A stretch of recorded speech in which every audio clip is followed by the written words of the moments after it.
Hello, loves. I'm back with a new episode of For the Love of Humanity. This episode, yet to be titled, is about my current experience of transformation, where I'm at, where I've been the last few months. I think my last one was in March.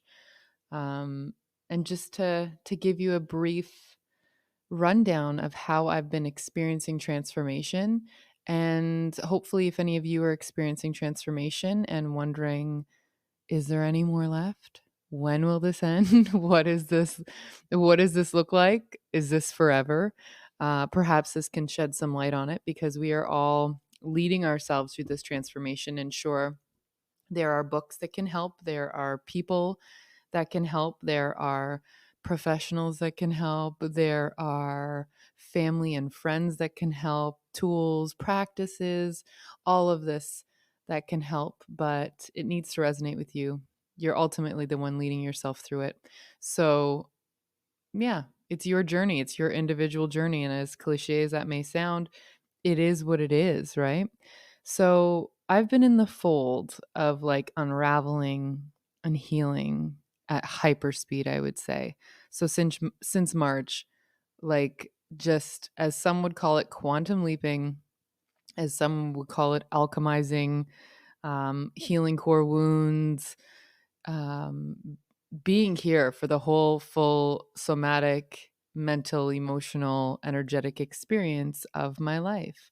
So I feel like I've been embracing my shadow, dissolving and accepting parts of me. Again, alchemy. I like the term alchemy. Alchemy and spirituality are pretty similar for me. I feel those things unified, maybe one and the same at times.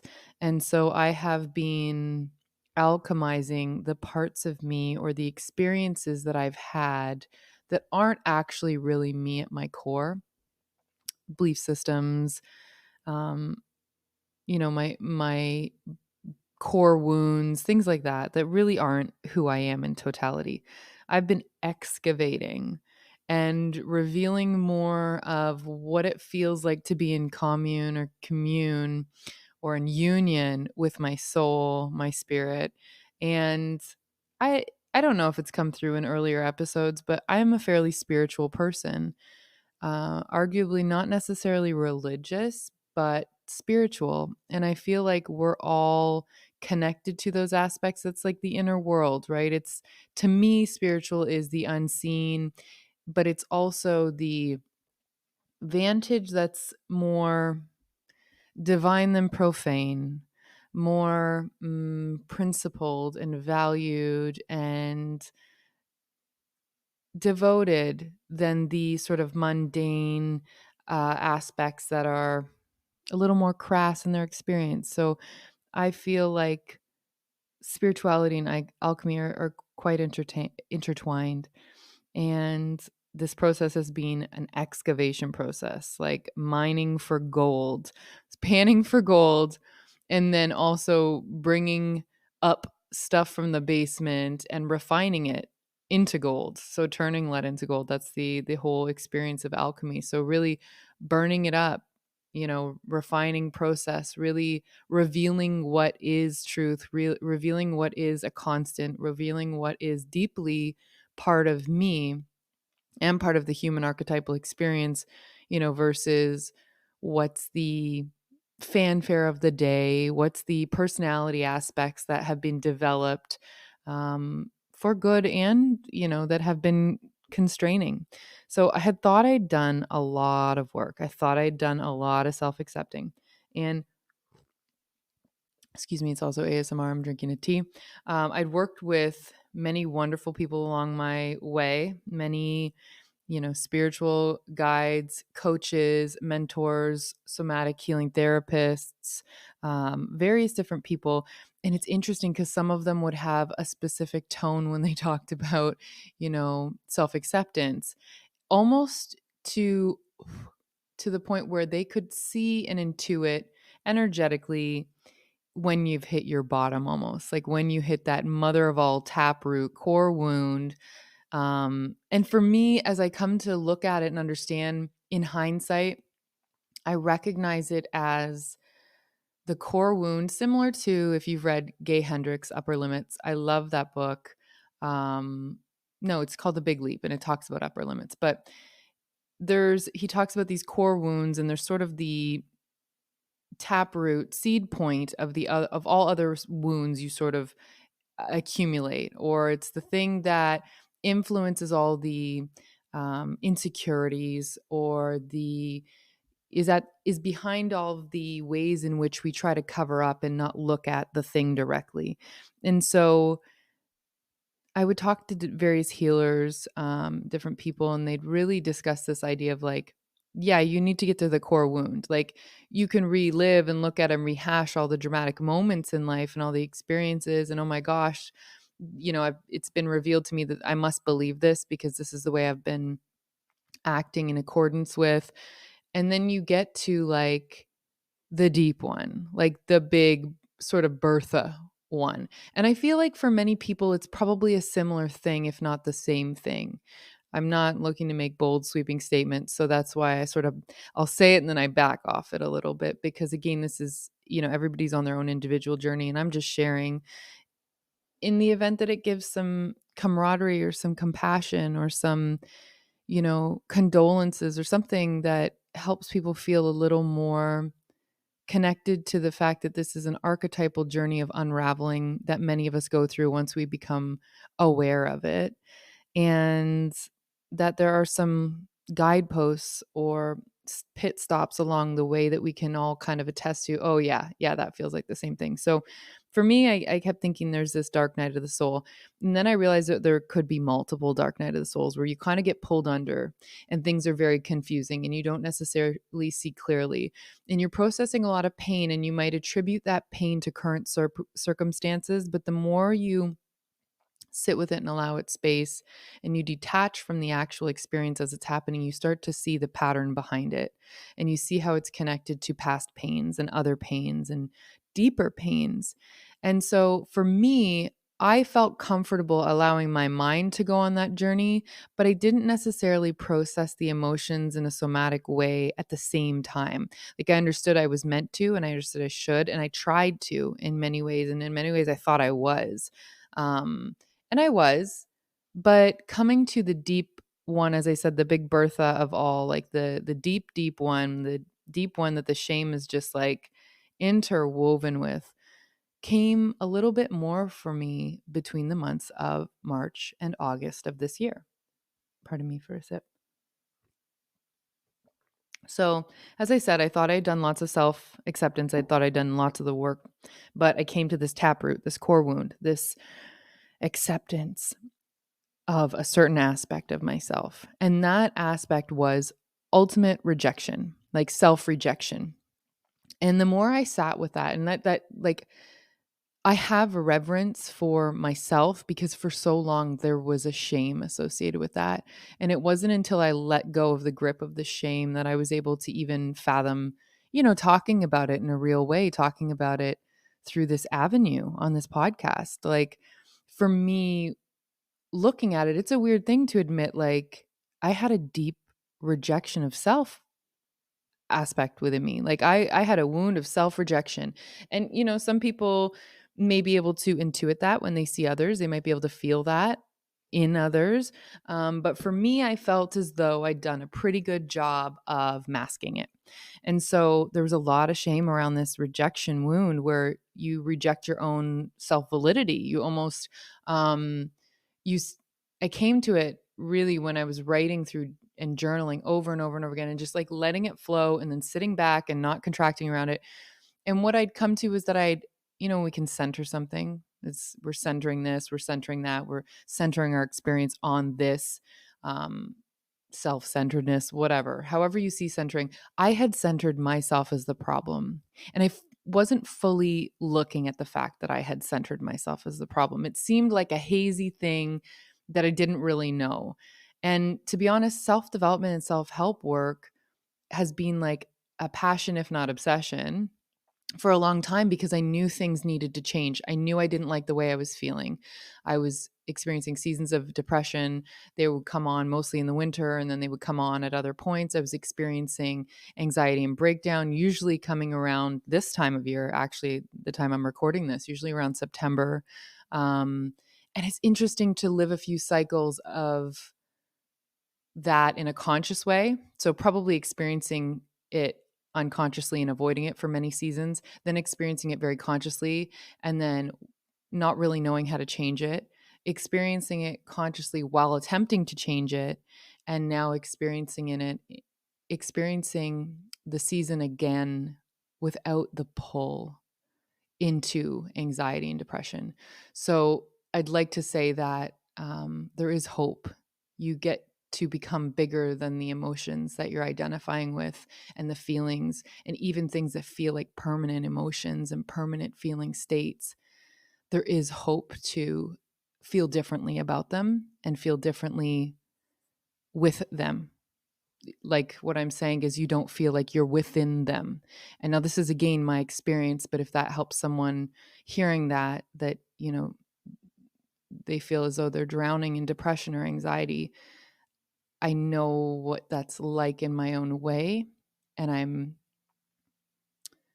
I'm coming to terms with the fact that as much as I thought it was going to be a lifelong struggle, it is not for me. So I believe that if it's not for me and I can figure my way through it, that everybody has the right for that. Everybody has the ability some way, somehow. They just have to find their unique route there.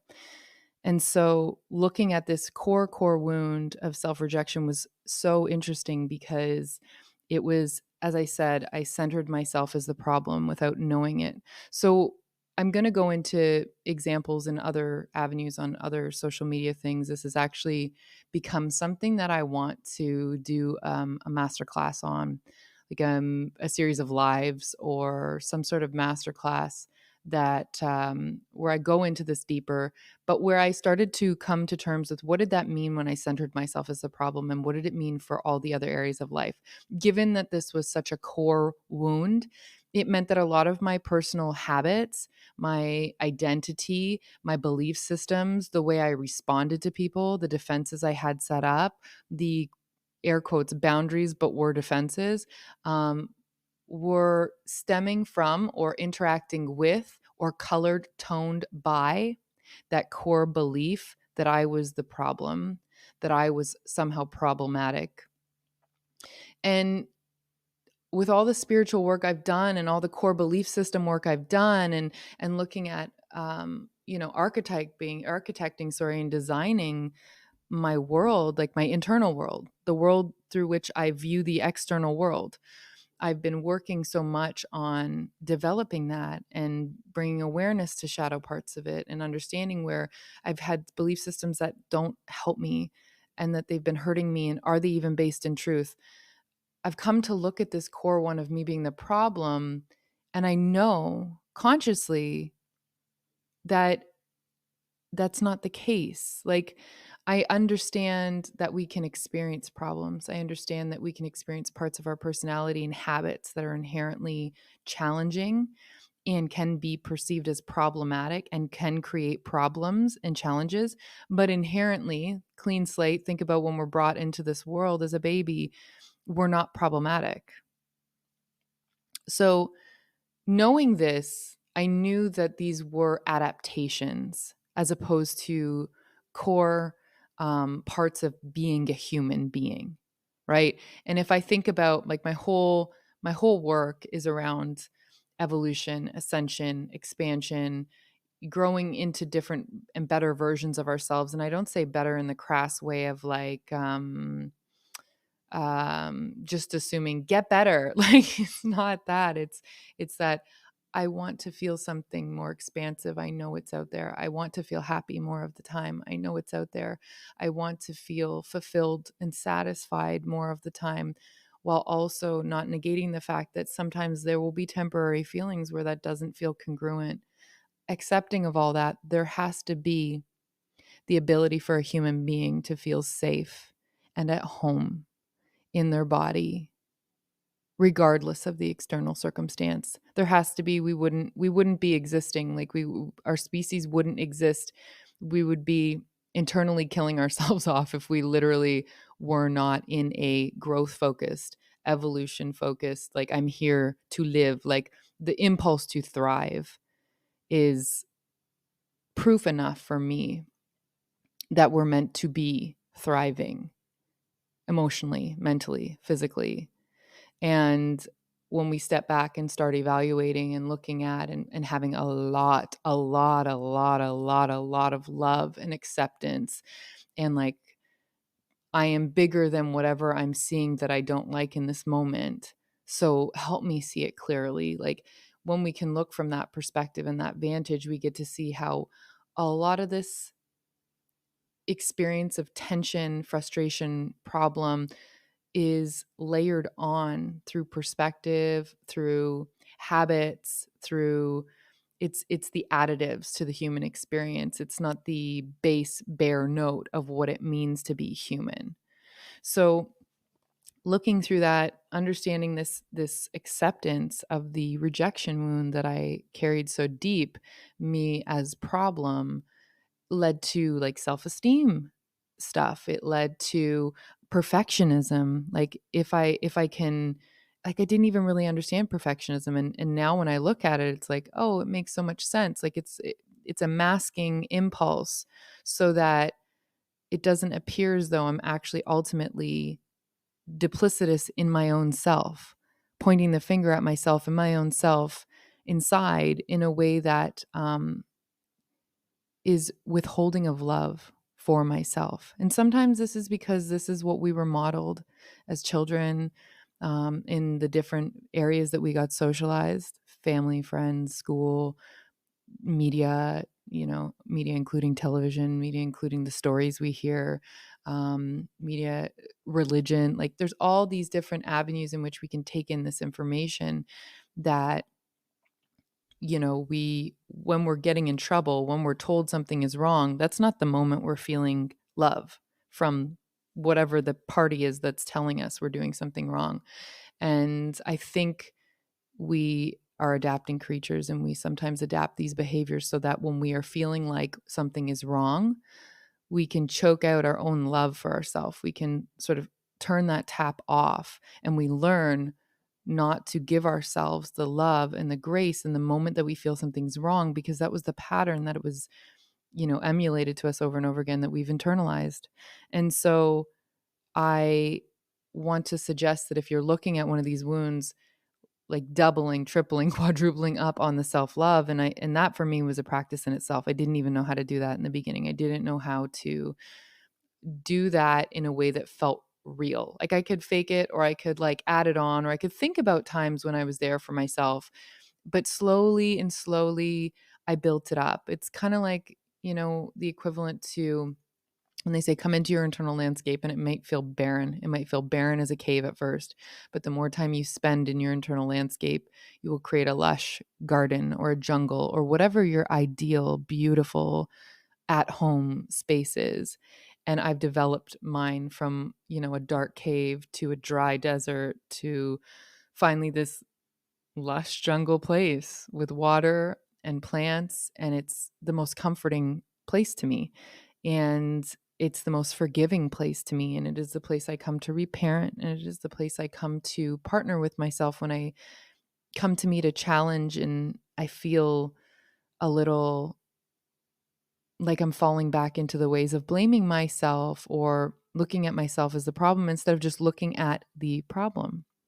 So this was really helpful in this wound of rejection. On a spiritual level, I look at it in so many different ways. So like, on an emotional level, it's core wound, right? It's the core wound. On another level, it's the generational wound that has come through in not having time, teaching bandwidth, for the generations before me to even sit with their emotions, to recognize this. It was like, no, we got to feed the family. We don't have time for this. And so finally getting the opportunity to look at this and heal this in those ways. So generational trauma, from the emotional perspective of core wounds, from the mental perspective of like beliefs that are not conducive to the success of my mental health, beliefs that are not, or patterns and ways of thinking about myself that were creating more distortion, anxiety, depression, ways that I internalized my upbringing or my social situations. So, social coding, social influence, socialization, right? And then on another level, for me, this was like the alchemization or alchemy of denser emotions, denser aspects of my personality, the alchemy of shadow, right? Looking at the things that were actually in the dark that I didn't look at, that felt hazy, that felt foggy, that didn't actually even have words to them. It was just a subtle sense of like, you're the problem, you're wrong, you're not worth it, you will be abandoned if you don't XYZ. Those subtle places of dark shadows, like some people look at these, and I don't like laugh by for any other reason but just to see how varied the experience is. Some people look at it as an entity in the spiritual world, some people look at it as density to alchemize in the alchemical language. In the spiritual aspect, for me, I realized that I mean, even in inner healing work, this is the wounded child archetype. You know, I like to look at things as archetypal experiences because I see the patterns in our human experience. I see that we all go through like a hero's type journey. We all go through the adolescent to adult process if we stay alive during this, you know, that transition. We all go through the stages of midlife. Granted, we you know make it through. So these stages to me seem like archetypal rites of passage and initiation almost. And for me, this felt like a cathartic rebirth on many levels. It felt like I was becoming conscious of the aspects of me that could no longer come with me. It felt like I looked at my core connection to source. So I feel my connection to source. I know what that feels like. I have a to me I look at it like an inner well. So I have this unlimited energy, and that's where it comes from. My ignition, my spark, my animation quality is that connection to source. It's the place that the energy comes in. And for me, that rejection wound siphoned off almost at the source point. It felt as though it it divided my energy so that some of my energy was obviously going towards thriving, evolving, growing, expanding, becoming more and more of who I am, enjoying life, trusting life, being safe to be here. And then there was this other part that was split off that was questioning that didn't believe it fully, that didn't trust it fully, that felt rejected, that felt that there was something inherently problematic about me and my experience that needed defending, that didn't trust, that couldn't feel stable. But it wasn't something that I could see as clearly as I'm explaining it now. It was just a dull haze of like, if I completely ignored it and acted completely impulsively, I didn't hear it, I didn't feel it necessarily, or I'd move so fast, and then eventually I'd get like social action hangover. Like I'd done too much, I'd socialized too much, I'd just been going, and I didn't stop and come internally. Because when I came in internally, I'd feel the discomfort of that wound, let's say. And so this again, was nothing that seemed clear until I came inside and started preparing the home inside and started connecting up with my soul and my spirit and my connection to source and all there is. And however I identify my spirituality, it was almost like, in alchemical terms or spiritual terms, a purification process. So anything that wasn't truth, that didn't honor me, myself in devotion. It was in the way of my self-love. It was in the way of my ability to, you know, trust in life, live this life, enjoy this life, be unabashedly me, express my essence, be my potential, be authentic in front of people, release fear. Like all of these things were connected to this wound that I was, you know, lucky enough to feel supported and safe enough calm enough in my nervous system to really look at and address. So, and part of that was really laden with shame. So I wasn't necessarily able to look at this without feeling shame. And when I felt the shame, I'd turn away from it and I'd distract myself with something different. Or I'd say, no, I'm feeling sad about this other thing here. I'm feeling sad about this, temporary current experience that has arisen in my purview. And so it was very easy to hit the snooze button on it. And so I can say now I am utterly grateful for the experience, and I see why it unfolds the way it does, and that everybody's unfoldment and unraveling of this is going to be uniquely their own. And there will get to different points where you're like, please let there be, I'm in this river, I'm being bashed around. Please let there be some sort of thing that I can give me the shore so I can rest for just a moment. And you get to the shore and you're like, there can't be more. This has got to be it. This has got to be it.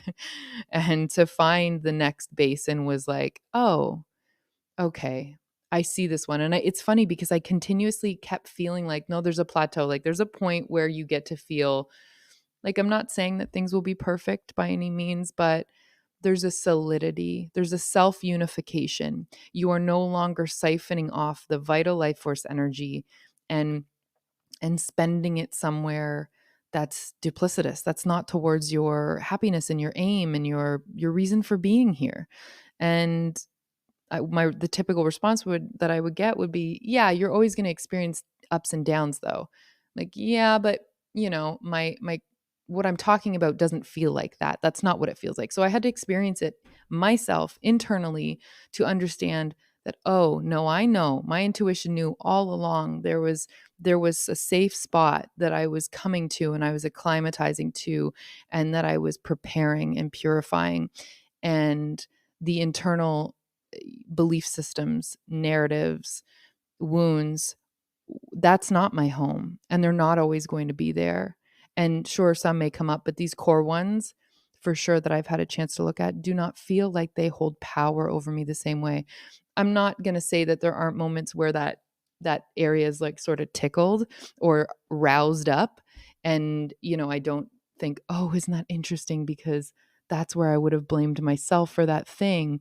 And I'm not saying that we don't necessarily take on blame. I'm saying that sometimes the way we internalize blame when we are younger creates a situation where we freeze in our current, or we beat ourselves up to the point where we're not getting anywhere. We're just causing self-harm. And it's antithetical to our growth and evolution and our effervescence and our just plain old enjoyment for being here. I don't believe life was meant to be agony, like a low hum of agony all the time. It's simply not. And I see so many people who just don't live like that. But you might notice that people who haven't figured that agony part out yet, they're still battling it, might feel comforted in the belief that it's always going to be there regardless. And that was a hard thing I had to battle in myself and finally come to terms with, well, do I want it to be that way or not? And when I was open to the possibility of it not being that way, I slowly saw more and more of the fact that it isn't necessarily that way. So, okay, this time felt chaotic. It felt Neptunian. And I say Neptunian in the sense of like Neptune, like foggy, dreamy, ethereal, but also like dreamy, like in a dream state. Like it wasn't always super crisp and clear, and that's because there was so much moving around. There was so much that was whipped up in the air for me to see.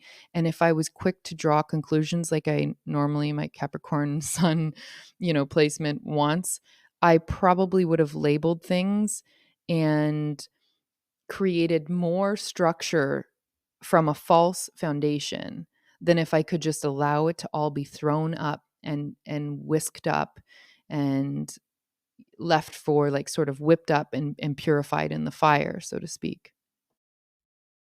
It also felt like fairly etheric, similar to Alice in Wonderland. Like it just felt like kind of like the subconscious was really open and the conscious had to take a little bit of a back seat, but was still there, but couldn't grab for anything, like reaching into water thinking you're going to grab something solid and you can't. So that's kind of what it felt like. It felt foggy.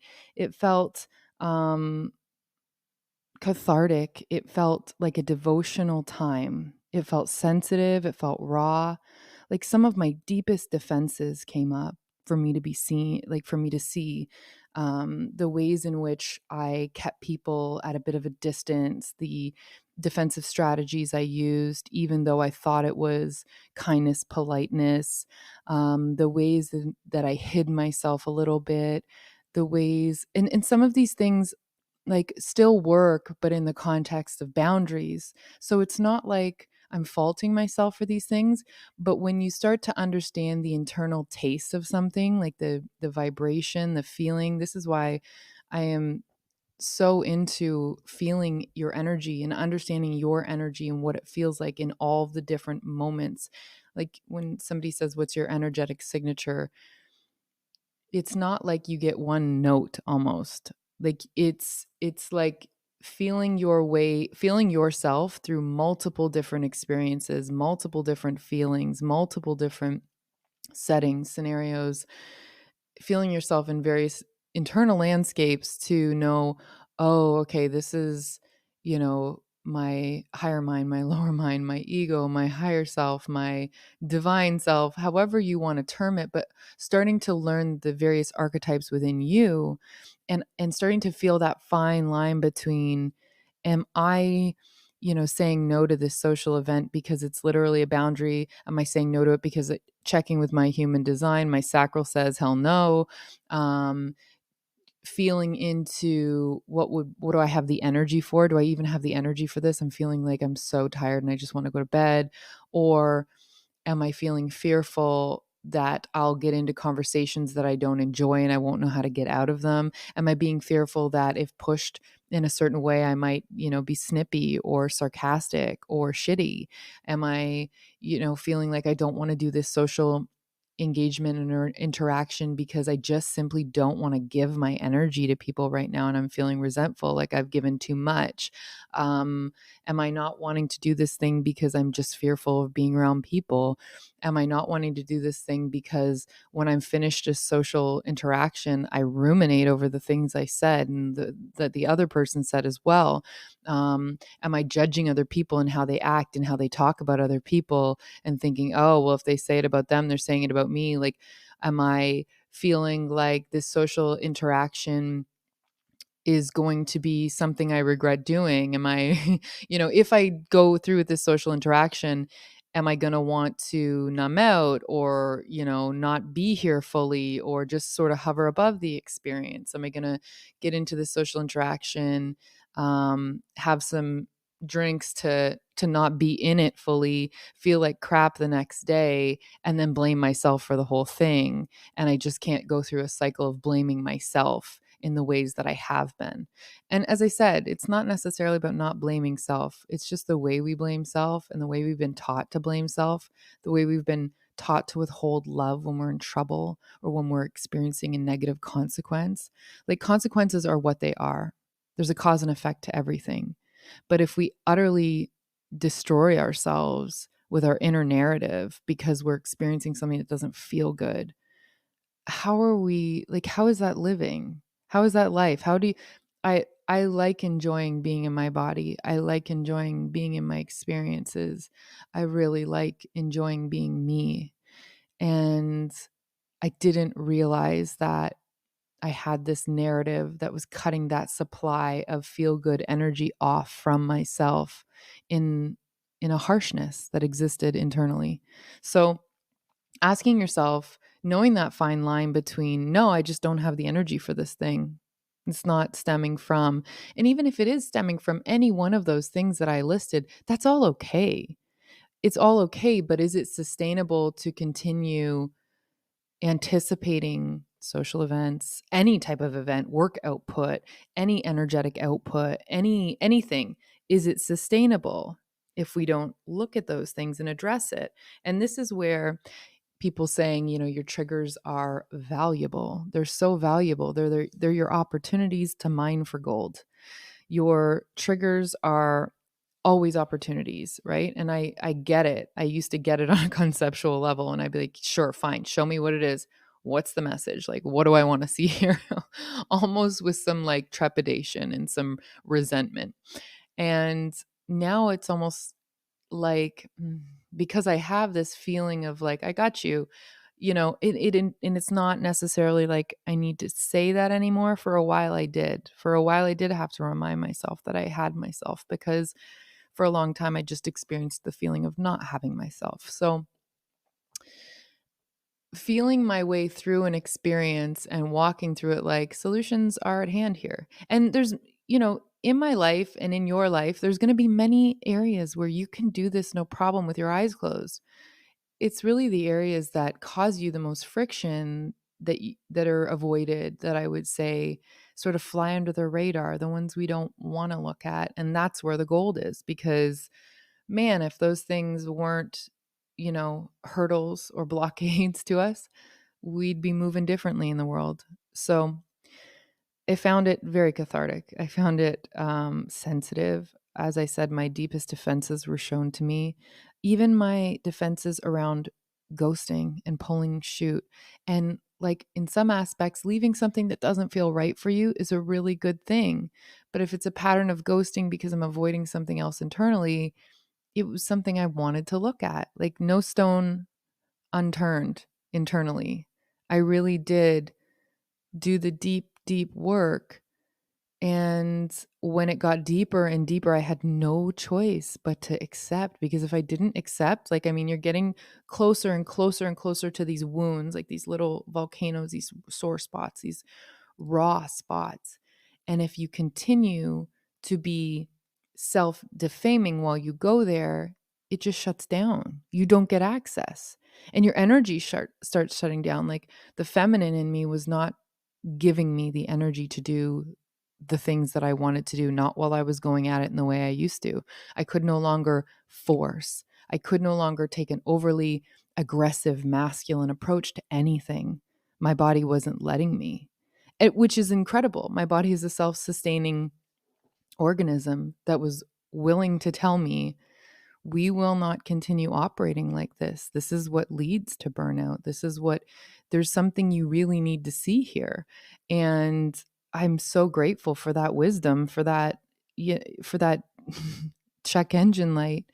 So, as I said, I had to accept that I had beliefs that were really counterintuitive and disempowering. And they came up illuminated, like I got to see them. But it was only until I was still and quiet, and like, it's like I got to sit in the lap of my soul being held.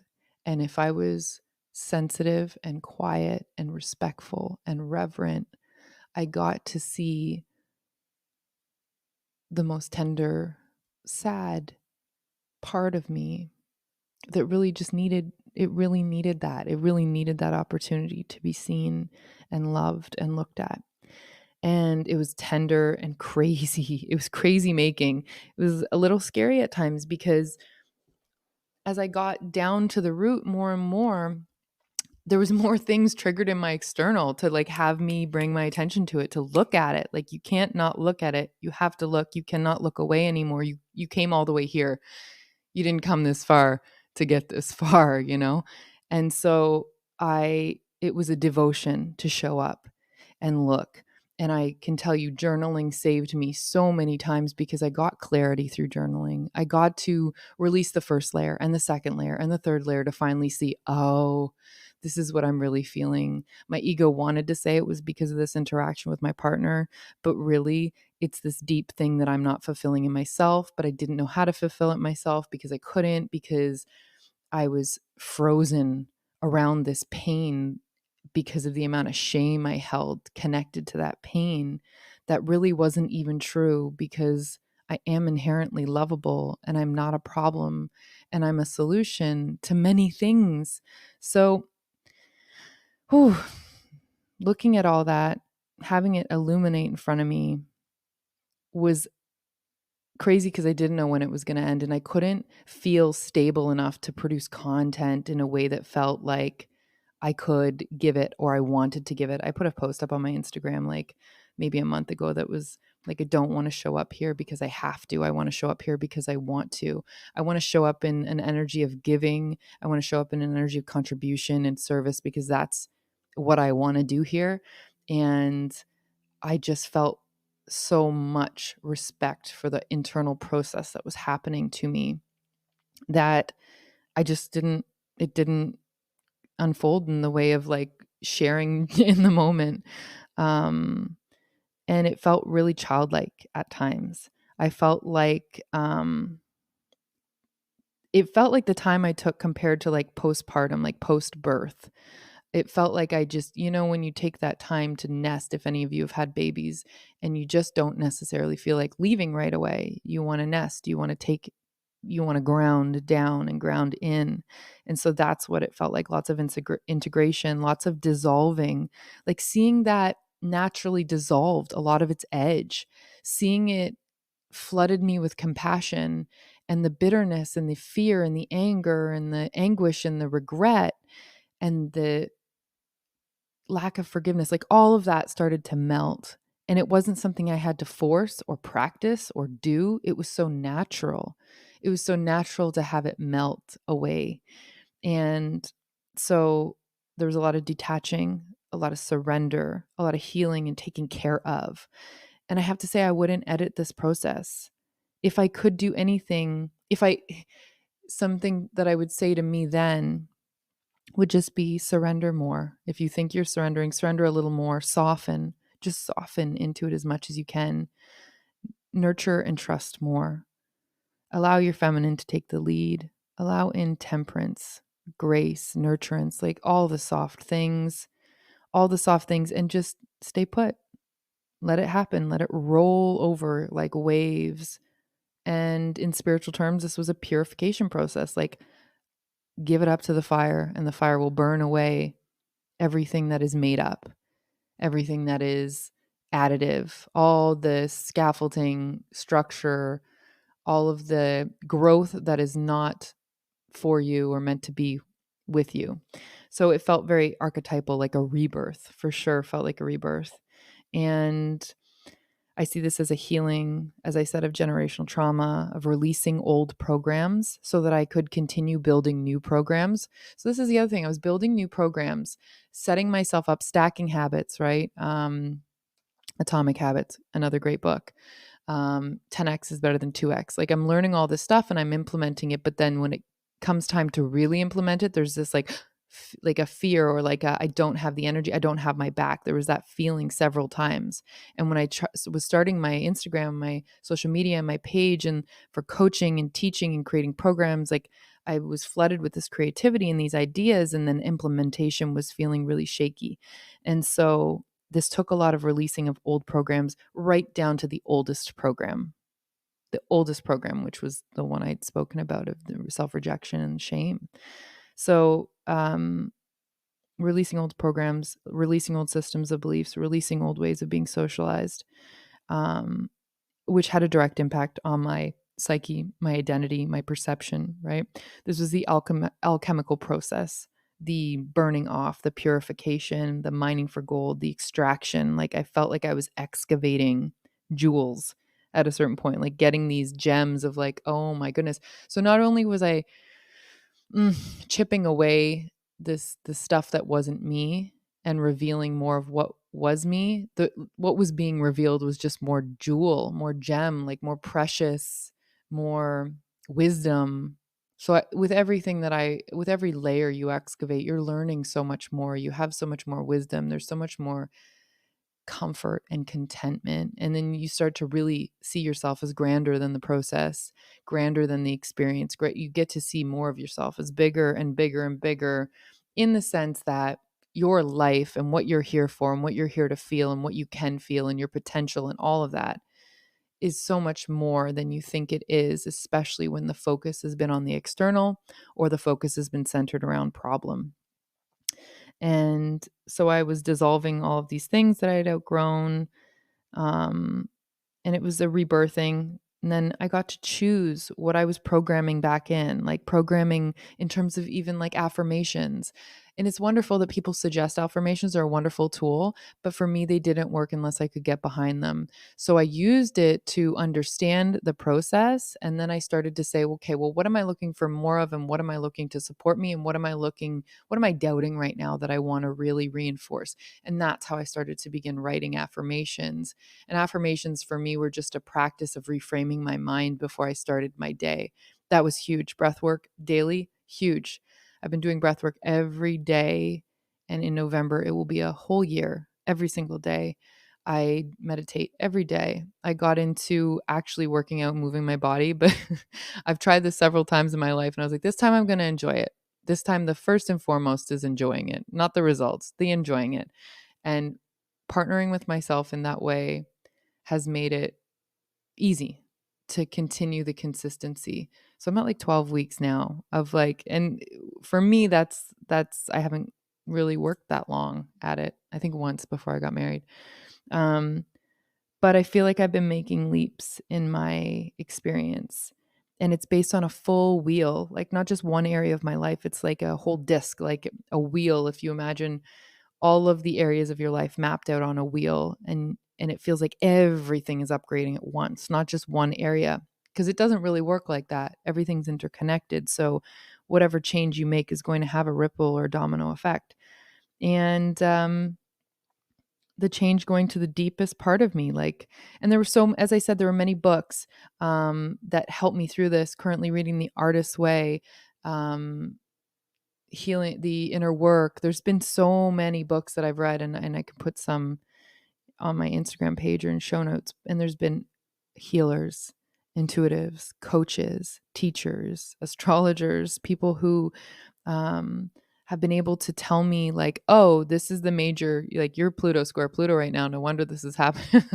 Do you know, like little indicators that felt like, okay, at least when everything is feeling really up in the air around me, like it's swirling, like I'm in the center of the eye of a storm, at least some of it feels like there's synchronicity, there's symbolism here.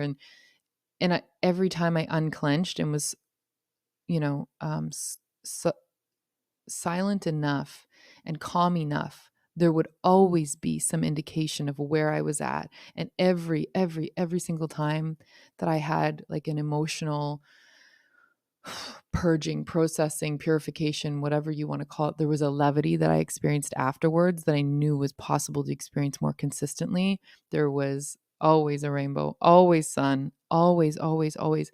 And that really helped me ground into my faith around this process. And then because it happened so frequently, I was like, oh, I just anticipate it. It's part of the process. I understand the cycles, just like I don't question.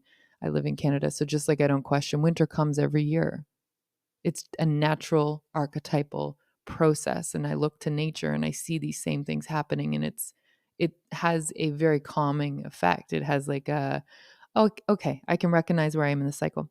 So ultimately, though, even with all the teachers and the help and the therapists and the intuitives and the different people I've worked with, it's up to me ultimately to walk through this. So it's a lot of self-leadership, and it's a lot of at times it feels like, oh, I'm analyzing everything all the time. I'm seeing it all.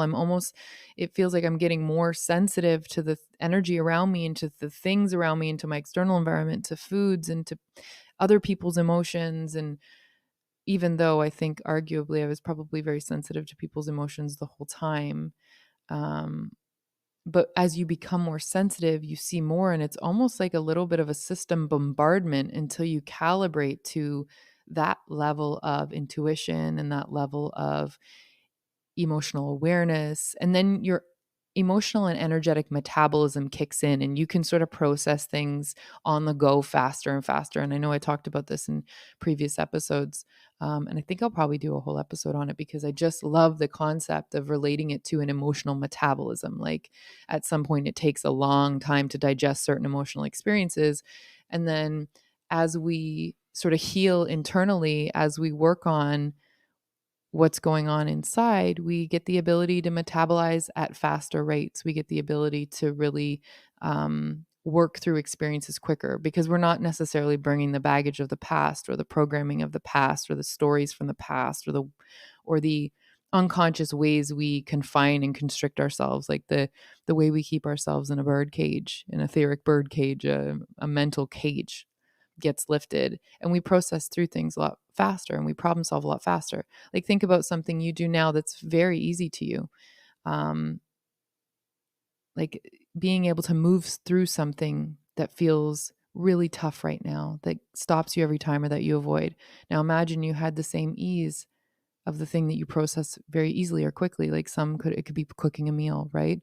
Some people belabor that because of what that means to them, the experiences they've had, whether they think they can do it, whatever it is. We all have our things that come easy to us and we have our things that don't. I will say one more thing though.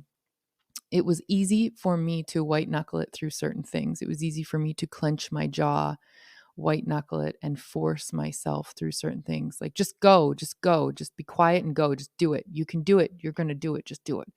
And like, you can even hear me like grunting my teeth. And I'd use competition to really like muscle through something. And I would say that was a sneaky way of me not honoring the inner child or the emotions I was having for some of the things. So yes, it's great to be determined. Some of my self-deprecating behavior was hiding in that area. So nothing I think is like straight up bad or straight up good. I think it's our application and our interpretation and our perspective on things that really shifts how we experience life. So that's a little bit from me and what's been going on, and, how I've been adapting and experiencing over the past several months. And that's part of my transformation journey. I hope listening to this has helped anybody going through a similar experience that feels a little bit stuck or a little bit lost. And I will say, when everything's up in the air, I did feel kind of stuck and stagnant because I wasn't creating in the normal way I did before. I wasn't efficient as I used to be. It was like a lot of things had come to a stop. It was like a brake stand. So the part of me that normally would step on the gas and go and get things done couldn't, because there was another part of me that was like, had its foot on the brake the whole time. So it was, you can imagine. So for anybody going through that, it is a phase. Everything changes. Life has its seasons. It can't not. We're on a wave. We're not stagnant. We're not stuck. So anyway, sending you all the best. And you are wonderful and worthy just as you are, deserving of love. All the stuff we hear all the time, but really, for real, you really are. And thank you for being here.